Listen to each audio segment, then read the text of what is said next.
Hi, folks. It's Denise Howell here. And next up on This Week in Law, we've got a celebration, a susurration, a veritable serenade of Scots. We've got Scott Wilkinson from Home Theater Geeks, Scott Johnson from frogpants.com. We've got me. I would have been a Scot had I been a dude. And we've got Evan Brown, who's maybe a little bit Scottish. We're not sure.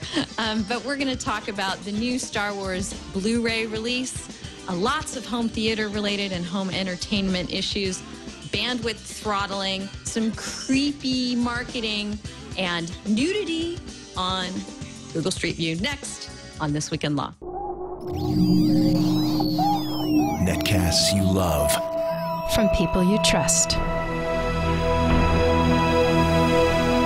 This is TWiL.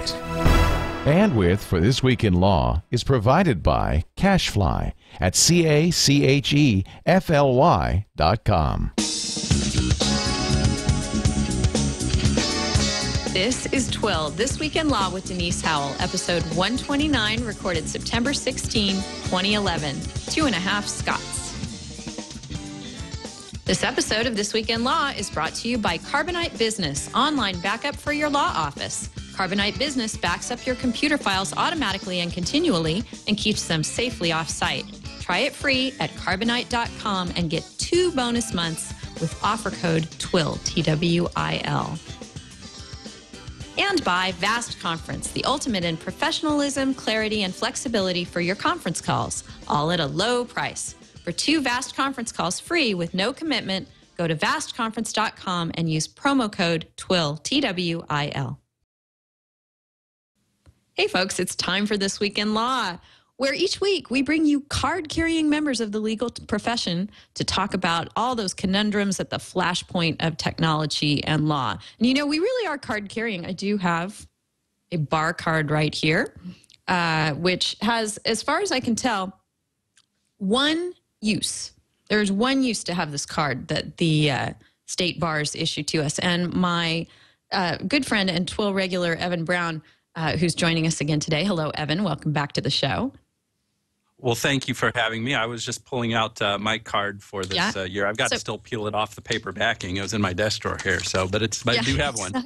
Exactly. That's all they do is they sit in our desk drawers, except for one time. And I'm wondering if you know when that is. It hasn't ever gotten me out of a speeding ticket. I have no idea. What is it? Well, you're younger than I am, so I figured maybe this was still a big part of your life. But the one time this comes in handy is when your friends have landed themselves in the drunk tank. You have to go down to the police department and talk to them. And if you show the police this card, they will let you in to talk to your drunken friends. Now, I don't necessarily think that that's a good idea. It hardly ever does them any good, but it makes them feel somewhat better. So, well, I'm going to put it in my wallet and encourage my friends to drink more. So give me a call. That'll work. Exactly. I'm now carrying my card. You can tweet that out and just let the world know I have my card on me. But we have a slightly lower quota of card-carrying lawyers on the show today and a slightly higher quota of Scots. We have 2 wonderful favorite Scots of the TWiT network. We have Scott Johnson from frogpants.com. Hello, Scott. Hello. Hey, thanks for having me on. I've been looking forward to this for a couple of weeks. It's been great to be asked. Thank you so much. Yes, I've been looking forward to it too. And we have another favorite Scott of the Twitties. That is Scott Wilkinson from Home Theater Geeks and from hometheater.com. Hi, Scott. Hey, thanks so much for having me on. I'm afraid I don't have a card that I can get to my friends in the drunk tank, but it's great to be here.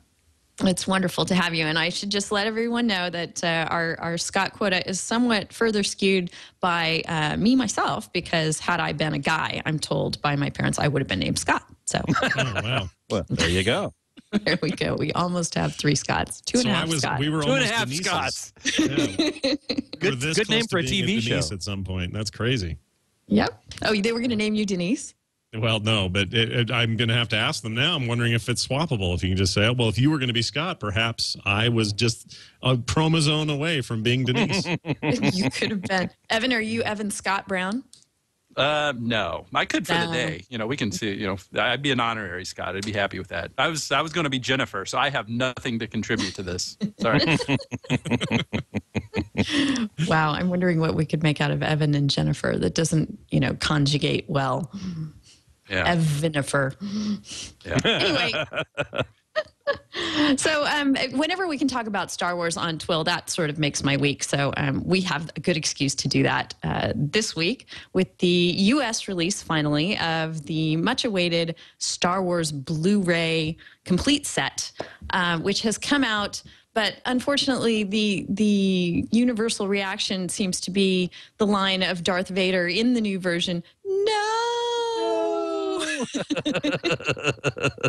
Well, we all hated it in episode 3, so it does not fare much better in this re-release. And yeah, the nerds are up in arms. No one's happy about this.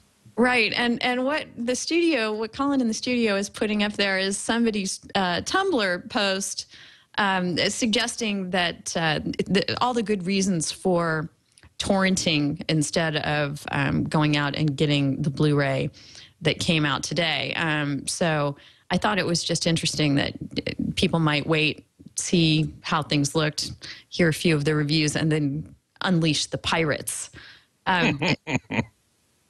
Scott Wilkinson, what do you think about that? Do you think that that's sort of a common thread when these very money-making and popular titles are repackaged and re-released, that there might be a good market for them, but there's also a swarm of piracy that might ensue as well? Well, yeah, I would think so, certainly, especially if, as in this case, the fanboys are very unhappy with the situation. But not being a lawyer, I have to say, I mean, this just points up to me, though, even not being a lawyer, that copyright protection is kind of futile. I mean, the studios really want and try very hard to protect their content, so they say. It's for what they're doing. What they're really doing is protecting their profit margin, in my opinion. But copyright infringement and torrenting and piracy, I mean, it happens all the time, and I don't think it's possible to stop. So why do they spend so much time on it if it's in fact impossible? I don't know the answer to that. Well, it's also, there's an interesting twist to this. So we heard about the news or heard about the leak of the footage where it showed Darth Vader yelling no in 2 different weird ways. Or actually, the other one was Obi-Wan Kenobi with some crazy new scream in episode 4. Both those things seem weird, superfluous, and strange, and we don't know why George Lucas is adding them. And whatever, it's his movie, but you could argue that Star Wars is probably the most impactful piece of cultural entertainment that modern man has ever had. Like, it is the most well-known, the most universally accepted as a thing, and it's pervasive. I mean, it is a force to be reckoned with. And no doubt about that. People were copying videotapes in the 80s, and they'll do the same thing now. The difference now is, I think that he's meddled with things so many times. The reissues in '97, for example. Yep. A lot of people still angry about that, and who shot first, Han Solo or Greedo, and all these kinds of arguments. And it seems silly on the surface. My mother-in-law hears me talk about this stuff, and she just wants to walk out of the room. But I think the problem here is that while there's always piracy, there is also a lot of us, you know, good geeks who want to spend money on real stuff that we think was worked hard for and that we should pay for and we'll get value out of that, who are now trying to decide whether or not they even want to mess with the Blu-rays because of these changes. We're kind of done with that, and we'll just live with the DVDs that are already sort of messed up, but not this messed up. So it's almost like a weird twist this time around.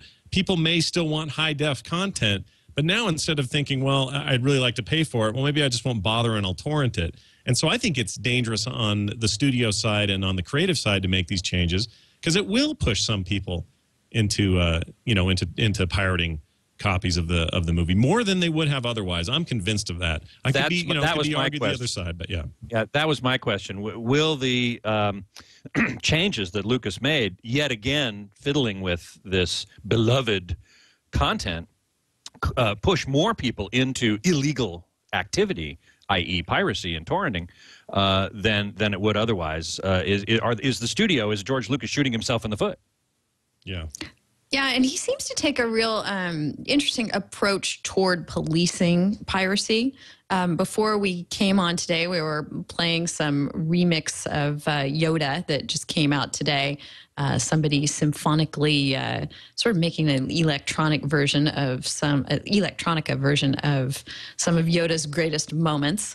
And, you know, it's interesting to watch that kind of thing because, of course, YouTube's auto sensing technology may pull it down, or someone from Lucasfilms may actively decide to go out and police that. But there is a lot of mashing up and mixing up of the Star Wars works that goes on, apparently not with express permission, but is not, you know, too actively pulled down. And there's the express licensing of the whole Star Wars universe stuff. Mm-hmm. I'm really glad you brought this up, because this is something that I've wanted to ask, and maybe even this is the perfect format to ask this, because you guys are lawyers and you understand these things. But it depends on how much you really want an answer. It's fine to ask it. That's okay. Well, in the last 10 years I've had a webcomic for 10 years. It's called Extra Life. It's at myextralife.com, and I've been doing it for 10 years. And it's all about parody, right? It's parodying this sort of geek lifestyle that I enjoy and that I'm into. And to this day, the single highest selling comic, because I sell them as prints, single highest selling one I did was one called Admiral Snack Bar. And it was just basically this snack bar with this guy with a horrible Admiral Snack Bar helmet face thing, and a big sign that says it's a snack, and that was the joke, right? Not a big deal, kind of a throwaway joke, a simple reference to a Star Wars reference. That thing to this day still sells 5 or 6 copies a week. When it first came out, I was selling 100 a week. And to this day, I still kind of go, George Lucas is going to show up at my house and, sue me or something. And everyone said, nah, you're protected under parody laws. I don't really know where I stand with that. So where do I, Denise and Evan, do I stand with this sort of thing? Am I safe? Was it a mistake? Am I going to hear from him later? What do you guys think? You're about as safe as Luke when he walked into that cave. You just never know what you're going to find in there. Wow. And I'm serious when I say that, because fair use is such a moving target. Yes, you have a good argument probably that this is parody, and but do you really want to fight with Lucasfilms on that front? I think that's what scares a lot of people off. And also, you never know what they're going to come after and decide to police. And the actual fair use laws, parody, it's difficult to pin down. This is actually reminding me, though, of another discussion of fair use that we have on deck to talk about today regarding football and EA. Evan, is this reminding you a bit of that, too? Yeah, it does remind me a little bit of that. And actually, when Scott was bringing that up, I was thinking about the situation with Paris Hilton a few years ago when she sued Hallmark Cards, for putting her head on like a small version of her body, and she was working as a waitress, and the punchline of the greeting card was, she said, "That's hot." She was a waitress, haha. It's all this funny, appropriating her likeness and all of this. So the reason I'm bringing that case up is because there was a discussion of that Paris Hilton case in a decision that came down from a court, a federal court, that was answering the question of whether EA Sports had misappropriated what's his first name? His name's Hart. He was a quarterback from Rutgers. He filed a lawsuit against EA Sports for including him, or at least his likeness, or a lot of, a virtual player that looked a lot like him. Ryan Hart is his name, in NCAA football, that really popular video game that EA has put out for years and years. And so it was a really interesting case, and the court found in favor of EA, finding that they had a First Amendment right to appropriate his likeness in this way, because they had done so much more than just copy who he was. Now, this is a question of right of publicity, so it's a little bit different. It's a one-off from what Scott is asking, because he's, I think, at least implicitly asking a copyright question. But I recognize, Scott, you've asked it pretty broadly as well. It's like, hey, is this all right? But what is really fascinating about the decision, and looking at the court's rationale for finding that EA had a First Amendment right to create this game and use Ryan Hart's attributes in the way it did, was it compared it very closely to the fair use fair use doctrine under copyright law is the use that they're making of this guy and his name and image and persona and attributes and physical characteristics and statistics and all that stuff. Is that use transformative? Is the object of what's being done with it here different than the original? And so this kind of analysis is very interesting anytime we're going to be talking about fair use, because what we're doing is defining the contours of what's acceptable for somebody to do when they're reusing work. And this is just, this is the thing that underlies, this is the activity of remix culture. So the video game case that came out this past week is pretty instructive along those lines, and it's one voice in a whole chorus here of controversies that center around the question that you're asking, Scott. What is okay to appropriate from stuff that, to a large extent, we think belongs to really our cultural heritage? Because we all can identify with this stuff. We all love Star Wars. We all love this. George Lucas does too. Yeah, and it's an interesting comparison, because what I did was draw a likeness of a fictional character in the Star Wars universe. Mm-hmm. And one would argue that, I mean, there's lots of cases that have gone on about, if you use the likeness, do you owe somebody some money? And usually it's in the favor of me creating parody and all of that. But the football thing is really interesting because, NBA or NFL's an interesting case example, because you've got all these players. You have a players association and you also have the NFL, and they both have to kind of create this license to make a game based on their product. And nobody's really ever gotten down to this idea of, well, wait a minute, we're depicting individual players on all of these teams, and we're showing their facial expressions, their statistics in the game, and how they behave in the game are matched with last season's performance. I mean, it's a very specific thing. And then you start looking at stuff like FIFA, which is their soccer game, or their international football game, which is selling more copies now than Madden does every year. And that's a whole nother slew of international players, and you've got hockey and you've got everything else. If this would have gone in his favor, it seems like we would have seen a sea change in the way video games are being made, certainly sports games. And then you go down this rabbit hole of like, well, Gears of War 3, which is about to come out, basically that character is based on the Warhammer universe, and really those guys in the Warhammer universe are really based on Arnold Schwarzenegger and Commando, and that was kind of, you just kind of keep going and going and going. And so I guess I was glad to see that the court said what they said, because it feels like that is a rabbit hole none of us want to enter or go down or spend any time in. We might see a sea change anyway a little bit, because it's my understanding that EA actually does enter into licensing arrangements with NFL players, because it's much clearer that they actually can pay NFL players. It's not against the NCAA rules for an NFL player to be getting paid. So if the courts are going to find that in the way that EA is doing this and structuring this and creating these mechanisms in the game for the user to add a little bit of creativity to it and change it up here so that it's a transformative use of this person's identity, the sea change could come in EA taking the position that, hey, we don't need to license this stuff out from anyone, so we can go ahead and appropriate more from the world at large without actually entering into these formal arrangements, and it might make things more creative. Who knows? The name of this case is Heart versus Electronic Arts, for anyone who's interested in reading more about it. And also there was one other little nugget in here I thought was really interesting in the whole fair use analysis. Now, as Evan said, we're not talking about copyright infringement here, but rather rights of publicity, which exist to keep people from sort of implying that a celebrity or other public figure is endorsing their product. So that's the main inquiry there. And Evan, in your post where you talk about the Rogers test, you point out that instead of doing that, being a disguised commercial advertisement, this use was part of an expressive act by EA that might draw upon public familiarity with Hart's college football career, but did not explicitly state that he endorsed or contributed to the creation of the game. I think that could easily port its way over into a copyright fair use analysis. That this drawing upon public familiarity thing might be something that's protected if we're not dealing with an identical copy that destroys the market for the original. And I think, getting back to Scott's point, he's drawing a picture that is not Admiral Akbar. It's something he's modified and transformed. Right. It's the difference between a parody and just the use of a well-known personality.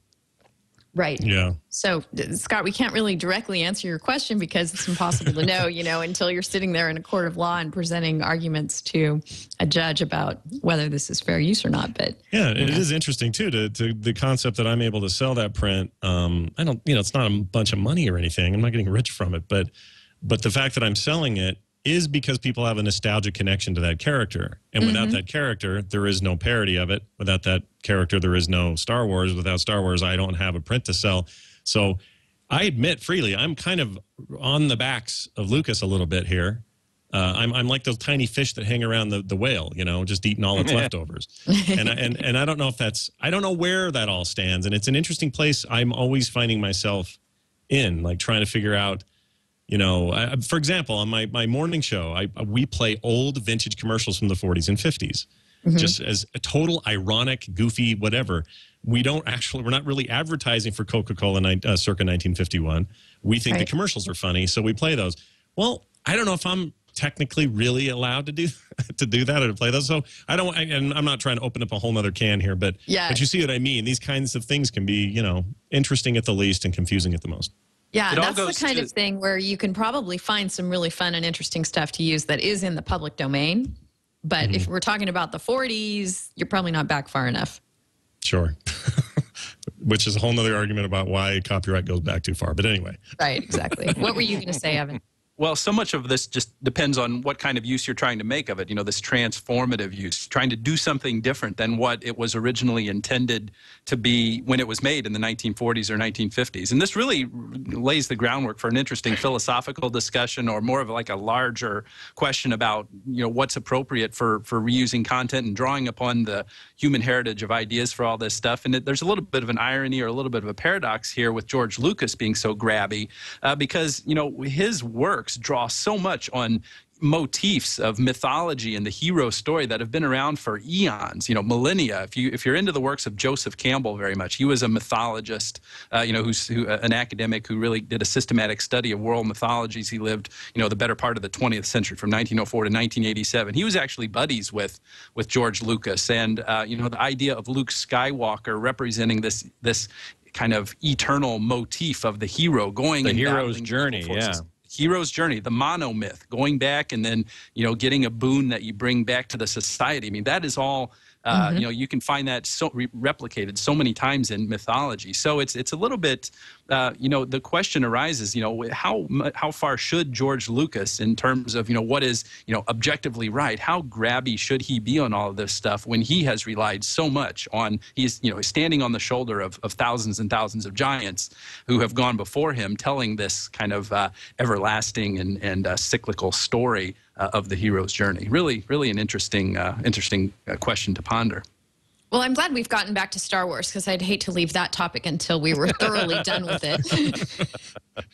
And I do have a question for Scott Wilkinson about this new Blu-ray DVD release that has been so anticipated and now is disappointing many. There's a great line in some CBS coverage from Chenda Ngak. Gosh, terrible pronunciation, I'm sure. But the article begins, "There's a disturbance in the Force. Oh, that's just the Blu-ray release of Star Wars." So another reason I'm thinking that I may hold off on purchasing this, or that others might think so, is because, well, we have, as I said, we have the almost the whole regular DVD library of the Star Wars works. Yep. So the addition to that is probably marginal. And I'm wondering, Scott, if you think that, because Lucas seems so prone to repackaging and re-releasing this stuff, if you think that a 3D release might be somewhere in the future. And I say this having just spent, the couple of weeks before school doing many a visit on our Southern California annual pass to Disneyland, and experiencing the Star Tours 3D experience, which is amazing. So what do you think about that? Did you enjoy it?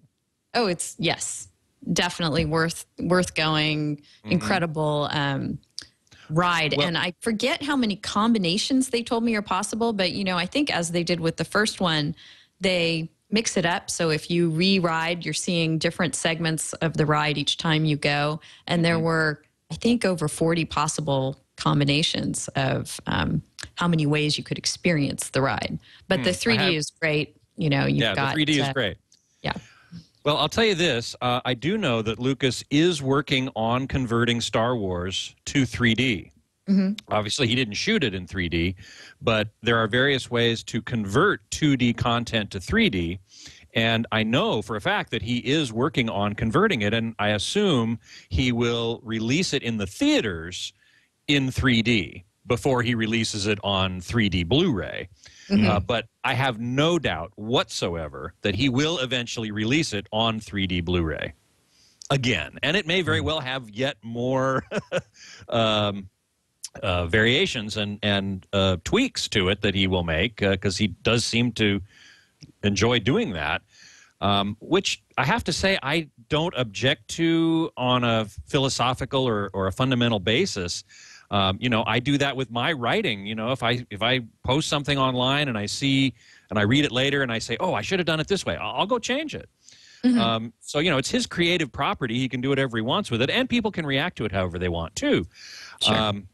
But I have no doubt that we will see probably in a couple of years a 3D Blu-ray release of the Star Wars saga once it has come and gone in commercial theaters. And he's going to take a long time to do that, by the way. He's going to take a long time to do that conversion, because to do it right, to do a conversion well, takes a lot of time and a lot of money.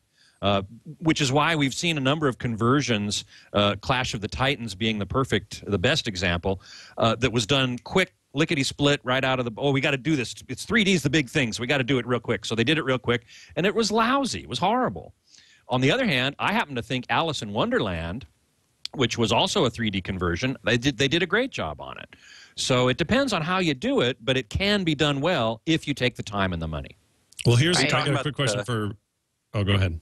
Well, I was just going to ask if you were talking about the Harry Hamlin version of Clash of the Titans or the more recent one. No, the more recent one. Because that probably would be pretty crappy in 3D. Yeah, it probably would. Well, the more recent one was really crappy in 3D. Yeah. Maybe they should try the Harry Hamlin one. Let me ask Scott the question just real quick. My bigger problem is, I agree with you philosophically. Make the changes. It's your work, right? You can do whatever you want to it. Yeah. But you've got Blu-ray as a format before it DVD. In both cases, they had room to get the other version on there. So, especially with Blu-ray, where it's filled with extras and menus galore and all kinds of commentary and everything else, give us both versions. It's not like you don't have the room. You actually have tons of room to put that on there. So that's my bigger issue, is let me choose my childhood experience over your weird modified experience, and everybody wins. You know, I couldn't agree more. And the perfect example of that is the Star Trek original series Blu-rays. Yeah. And you'd think at first, you go, Star Trek, the original series, it was shot in standard definition. You know, it was standard definition television. They released it on Blu-ray, and then they also redid all of the special effects. So the planets are now no longer these sort of fuzzy one-color planets. They actually have continents and clouds and stuff. And the spaceships all look much better than the little models that they shot optically. They're now all computer generated. And a lot of people complained about that, but what Paramount did was they offered you a switch in the menu system. You can watch this with the new graphics, or you can watch it with the original graphics. And I thought that was brilliant. Yeah. And I agree with you entirely. They're doing this with video games now too. Yeah, I agree with you entirely that Lucas should have done that with this. He should have done it with the original DVDs, which now have a bunch of extra footage of Solo talking to Jabba in episode 4 and so on that wasn't in the original. I do agree with you. Offer the people a choice, and you have plenty of room on those discs to do it.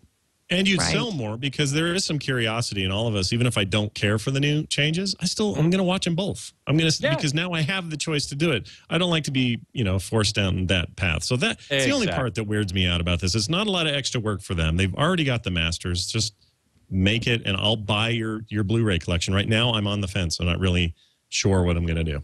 It's a very good probably point. Worried that it would confuse people to put so many options out there, which is a silly worry, because for the diehards who really want the original, they're going to find it. Absolutely.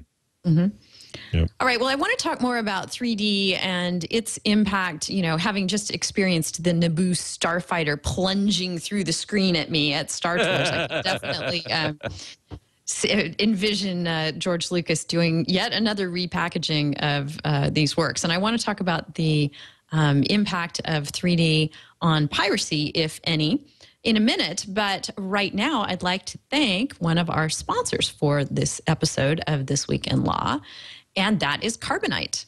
Carbonite is online backup for your law office or any other office that you may have. Carbonite Business backs up your computer files automatically and continually and keeps them safely offsite. You can try it free at carbonite.com. And I encourage you to go over there and do that. That's carbonite.com, offer code TWiL. So if you are backing up with DVDs or external drives, you're taking a big risk, especially as Evan and I are, if you're in the legal profession. You know, we have some very stringent requirements for how we have to handle client data. But Carbonite is there for you. If you're a lawyer, you can back up a better way with Carbonite Business online backup. All your stuff will be backed up automatically and continually. Your files are kept safely offsite. Prices for businesses start at just $229 a year, which, you know, when you're thinking about the cost of possibly losing client data, that is a drop in the bucket for the kind of security that you're provided. It only takes about 10 minutes to get started. So again, if you want to give this a try, I use it for my law practice and I sleep better at night for it. It's carbonite.com and use the offer code TWiL. We thank Carbonite so much for their support. So I was telling Evan before we started the show that I no longer really get my news through Google Reader or other syndication means because it just got too overwhelming for me. But I'll get it any day from Ashton Kutcher if I can. And we have a clip, I believe, if Colin can roll it, of Ashton talking about 3D and piracy on Conan O'Brien. Can we play that, Colin? Oh, it's gorgeous. I've got a 3D TV. What? I have a 3D TV in that thing, and but I haven't. Nothing airs in 3D, so it's a little difficult.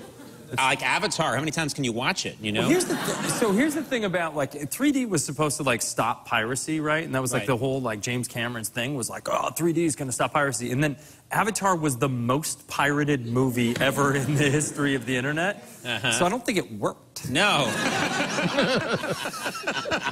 But so that's your assessment. Yeah, so here's the story. Teeing that up for you there, Scott. Yeah, I sure appreciate it. Yeah, what do you think about that? And I'll read the James Cameron quote that that Ashton was referring to when Avatar was coming out and being released in 3D. James Cameron said you can pirate a 3D movie, but you can't pirate it in 3D, so you can't bottle that 3D experience. What do you think of all this, Scott?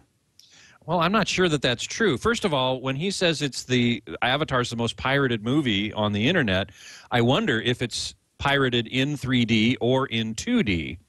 Now, 3D does take more bandwidth, and it has some special things in it, but it's just data, just like digital 2D. I don't see why it would really be that hard to pirate 3D, as long as you have the bandwidth and the storage capacity to do so. I must admit, I don't know the answer to that, and I'll have to look into it because I can't believe what James Cameron said, that 3D is not piratable. I don't think anything is unpiratable. I think people are very smart, and they've broken DVD copy protection. They've broken Blu-ray copy protection. There's no such thing as an unbreakable copy protection. If someone is determined enough to break it, they're going to break it. Didn't he said this back before 3D TVs were really a thing you could go and get at a Costco. So a lot of that changed when that changed, right? Because people get their media servers all jacked up and they can do whatever they want over their 3D exactly TV right. now. Yeah. I will say also as an aside that Ashton Kutcher is wrong, that there's nothing being broadcast in 3D. If you have DirecTV, if you have, I think, AT&T Uverse, if you have Comcast cable, you've got a number of channels that are broadcasting entirely in 3D. Right. It's a little bit like when HDTV was just coming online. You used to just have, what was it, HDNet and a few others that were sort of testing it out and putting it out there. We are in the same stage now with 3D as we were with HDTV, with the exception that the adoption rate or the sales rate of 3D TVs into the home is much larger than HD TV was at the same sort of time frame that 3D is now. But the part of the reason for that, and I'll put this in there as well, is that 3D is being added as a feature, much like online streaming TV. You know, those are features of TVs. So when you go out and buy a TV today, if you buy a middle to higher end model, it's going to have 3D, whether or not you use it or not. It's going to have online streaming, whether you use it or not. So it's not like people are going out and saying, I've got to go get a 3D TV. They're saying, I need a TV, and I want a good one, and I've got money to spend. So they go buy one, and it's going to have 3D in it.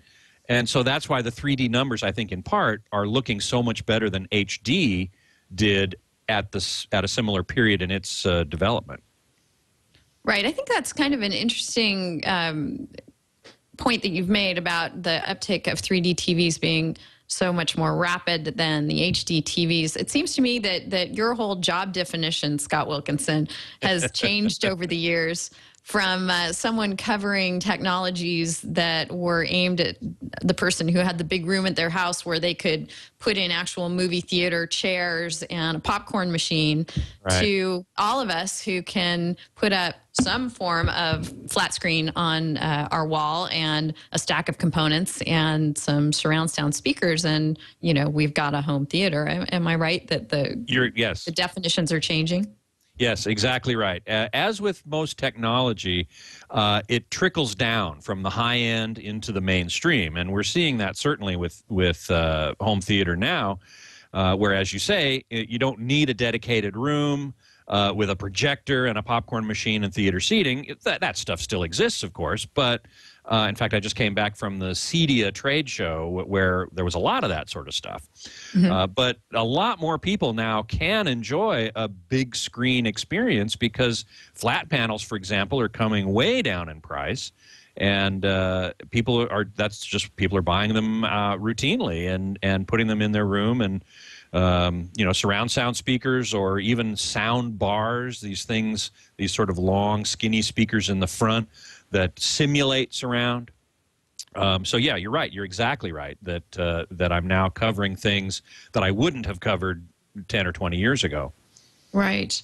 And the whole consumption of these various Hollywood media properties in the home has become so varied. There are so many ways that things can be brought in, both legally and, as Hollywood might contend, illegally. You know, it's hard to argue something's illegal, for example, when you've got a component like a Google TV that can access certain things until they're blocked because the content makers don't want you accessing those things on anything other than a computer. And, you know, you call your box a box and all of a sudden it's not a computer, and you've got legal issues on your hand. What do you think the state of television and movies in the home is right now? And discuss, if you can, some of those legal gray areas. Well, not being a lawyer, I'm not sure I can discuss the legal implications specifically, but I can say that the whole explosion of online delivery it's quite confusing in many ways, because you have your TVs now, which have access to Netflix and various other content providers. You have Blu-ray players that can do it. Your game consoles can do it. You have standalone boxes like the Roku that can do it. And part of the problem is that most of them say offer access to Netflix. Netflix has been pretty universally available, but the app that provides that access from the Blu-ray player or the TV or the game console or whatever is different. So your experience with getting something from Netflix is different. The user interface is different. What kind of content is actually sometimes different. So that's quite confusing. And it poses a big problem. Now, the legality of it, I'm sure that it's pretty tightly controlled, certainly by the content providers, because they want to protect their copyrights. And we can discuss whether or not copyright is, as the content providers maintain, to protect the content owners, the content creators, or whether it is in fact to protect the provider's profit. I tend to believe it's the latter. But that's kind of another discussion as to how important or how ethical copyright is. I mean, I'm a content creator myself. I'm a musician and a recording musician, and I don't want people just stealing my stuff. On the other hand, I don't want to be draconian about it. I'd rather people hear my stuff than not. Right. So there is that issue to deal with as well. So let's delve into this a little deeper. And I've got a number for you guys to ponder. The number is $6 billion. That is the paper losses to Netflix stockholders since it announced its price hike in July. Scott Johnson, do you think that with all the competition in the streaming arena, coupled with Netflix now, under fire to raise its prices and having to put its licensing burden on its users that way, do you think we're seeing the environment shift? Well, it's interesting because we are a non-traditional TV family and have been for about 3.5 years. We did the math and we decided, and this was early Netflix streaming and early, things like Hulu and stuff and iTunes. We were kind of looking at all this and saying, all right, well, what if we just sort of cherry-picked what we want and we weren't tied into this $80 a month plan, and let's see what happens. And we never looked back. We ended up loving it, and as these technologies have gotten more prominent, the only thing we've really done is we've added a second ISP to the house that we use just for streaming content, and we still save a ton of money every month versus what we used to do, and so now we're getting what we want. We kind of get it when we want. Some things you got to wait for DVDs. Some companies like HBO and others aren't on board yet, so there's a lot of that going on. But for the most part, we've been very happy about this move. In the meantime, also, I launched a show called Film Sack, where our whole goal is to take some crummy 80s horror movie or action movie from Netflix, watch it, and then record a show about it. And it's one of the most successful shows on my network. So in a really real way, I have become dependent on what Netflix provides, and I absolutely adore it and love it. So when they did the price change, I went, it's still completely worth it to me in almost every way.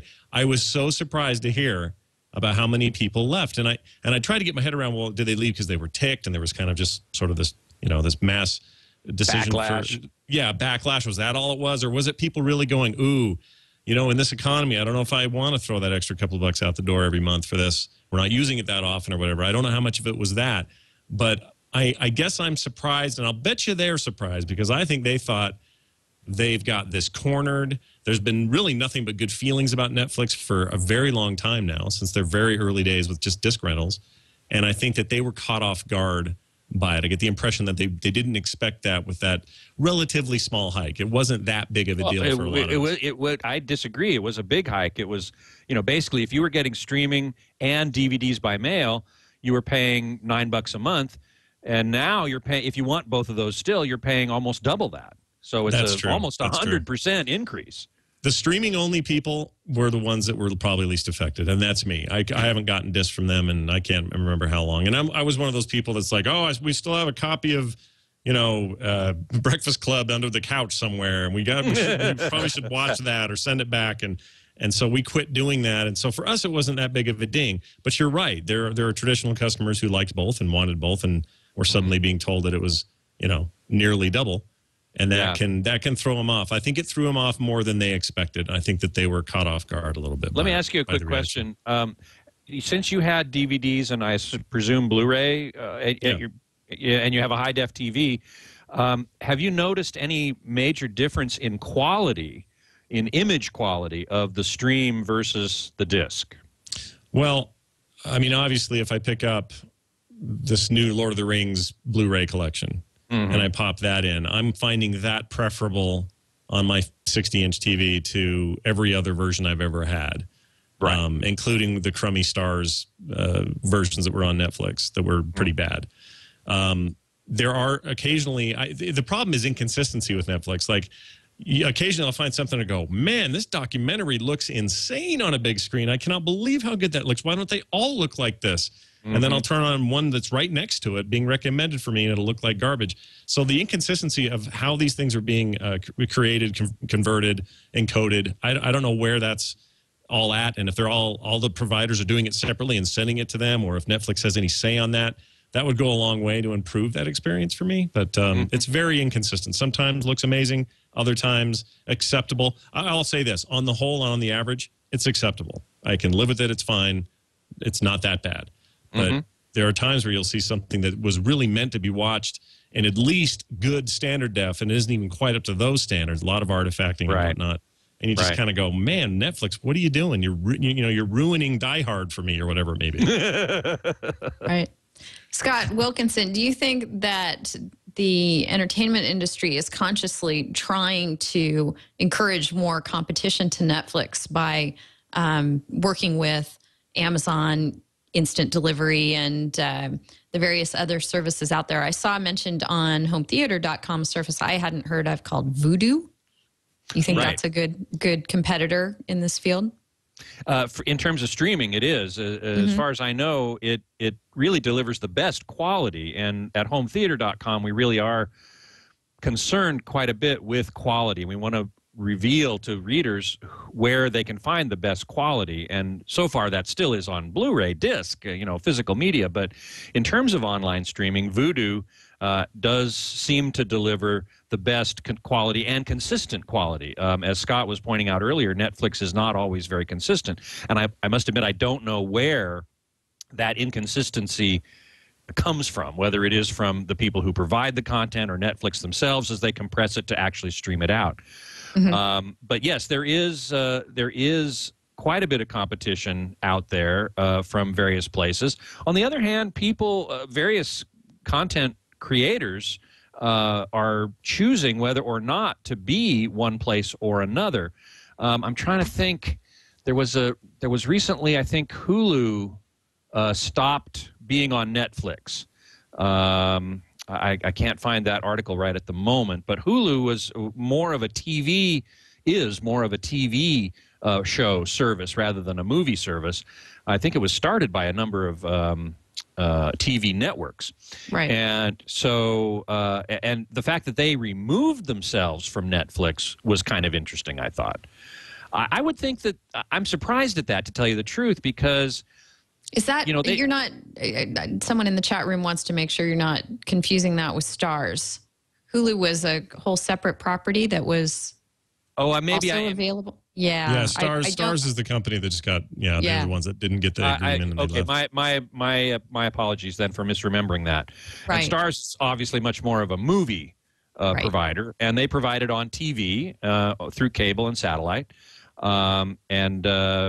Whether or not they wanted to provide, I don't know why they didn't want to provide it through Netflix, to tell you the truth, other than the fact that takes away from the from people watching traditional cable and satellite. As Scott Johnson pointed out, he cut the cord 3 years ago, and more people are doing that. So that does pose a problem for the traditional delivery systems, no question about that. Yeah, right. Which leads to other issues, like we're going to get throttled, or we're going to have other ISP things, or exactly. somebody's trying to block Netflix from being 30% of the bandwidth usage, king of the hill, and all these sorts of things. And it's just, as much as I love my cord cutting effort, it doesn't feel as safe a ground as traditional TV does. Like, I don't feel like I'm on a solid surface right now. Like, things could change without me controlling it. I got two ISPs who could yank me around if they want. I hate Who are that your two feeling. ISPs? They're local providers. That one feeds right off a backbone, provides DSL service, which I'm talking to you guys on now, and I use that pretty much dedicated for business and for the network. And then I have a second. It's this point-to-point wireless thing. It's local again.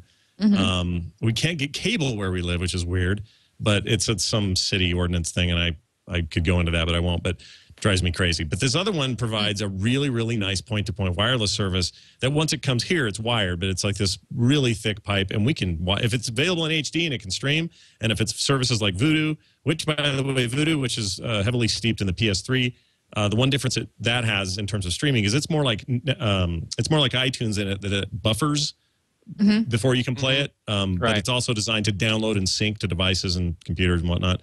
How is that's its an amazing pricing bit and of quality. catalog? Yeah. Compared to something like Netflix or Amazon, can it compete? I think it's actually, in terms of new releases, hot titles, the stuff that the mainstream wants to watch right away all the time, I think that Vudu actually has an advantage. I agree. Where Netflix has a strength is it has this crazy back catalog of stuff that are perfect for my show, but maybe not for everybody. But, you know, there's a lot in there to dig into that isn't necessarily mainstream or stuff you've seen a million times. Lots of great documentaries. I feel like it has its own set of strengths, but they're not necessarily mainstream. Guy got home from work, wants to plop down on the couch and watch the latest movie kind of strength. So, right. And with Stars leaving, that's even worse. But anyway. You mentioned throttling, and I'm glad you did, because I wanted to talk about that as well. Yeah. Does your ISP throttle you after you reach a certain point? You seem to be using a lot of data. You're doing a lot of data transfers there. I'm doing a ton, and I upload stuff every day that makes me more and more nervous that the day may come eventually. But right now, neither of my ISPs are doing any throttling. I've asked them outright. I said, in my agreement, is there anything I should be worried about? Are you guys planning anything? Like, just sort of getting my head around what their policies are. And so far, they all say, oh, no, we don't throttle at all. We're not. They keep saying, we're not Comcast. They like to bring that up. They like to say that. So far, so good. Comcast isn't the only one, of course. Oh, of course, absolutely. But, I mean, it is this feeling of so far, so good. And that's not always a great place to be, because the wind can change. Government policy can change. It affects things. There's trickle-down effects. I mean, I always feel like I'm on borrowed time when it comes to internet. Right.